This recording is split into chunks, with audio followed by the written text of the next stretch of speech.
સુરત શહેરના ડિંડોલી વિસ્તારમાં તસ્કરે મકાનની બાલ્કનીમાંથી પ્રવેશ કરી રૂમમાં રાખેલા લેપટોપ તેમજ સેમસંગ કંપનીનો મોબાઈલ નંગ 2 તથા રોકડા રૂપિયા 36,000 મળી કુલ 43,000 રૂપિયાની મત્તા લઈને ફરાર થયો છે.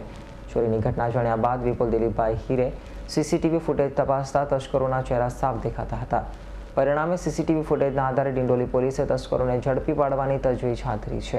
હવે અહીં પ્રશ્ન એ થાય છે કે વહેલી સવારે થનાર ચોરીએ સમગ્ર સોસાયટીને આશ્ચર્યમાં મૂકી દીધી છે અને પોલીસે સીસીટીવી ફૂટેજના આધારે આરોપીને પકડી પાડવાની તજવીજ હાથ ધરી છે. આપનું નામ? વિપુલ દિલીપભાઈ હીરે. વિપુલભાઈ, કઈ જગ્યા છે ને શું થયું છે? આજે મહાદેવનગર વિભાગ 1 ડિંડોલી પાંડેનગરની સામે ઘર નંબર 688 તેમાં રાતના અમે સૂયેલા હતા. 3:44 અમારા ઘરે ચોરી થઈ હતી. તેમાં અમારે સવારે અમને 5 વાગે અમને ખ્યાલ આવ્યો ત્યારે અમે જરા જોયું તો અંદરનું બહારનું બંધ હતું, વાર વિખેર હતું, બધું સામાનો વિખરેલું હતું.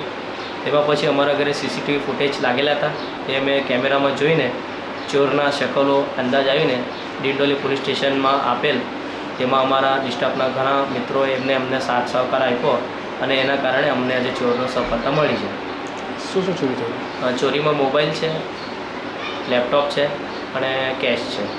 Bureau report S9 news, Surat.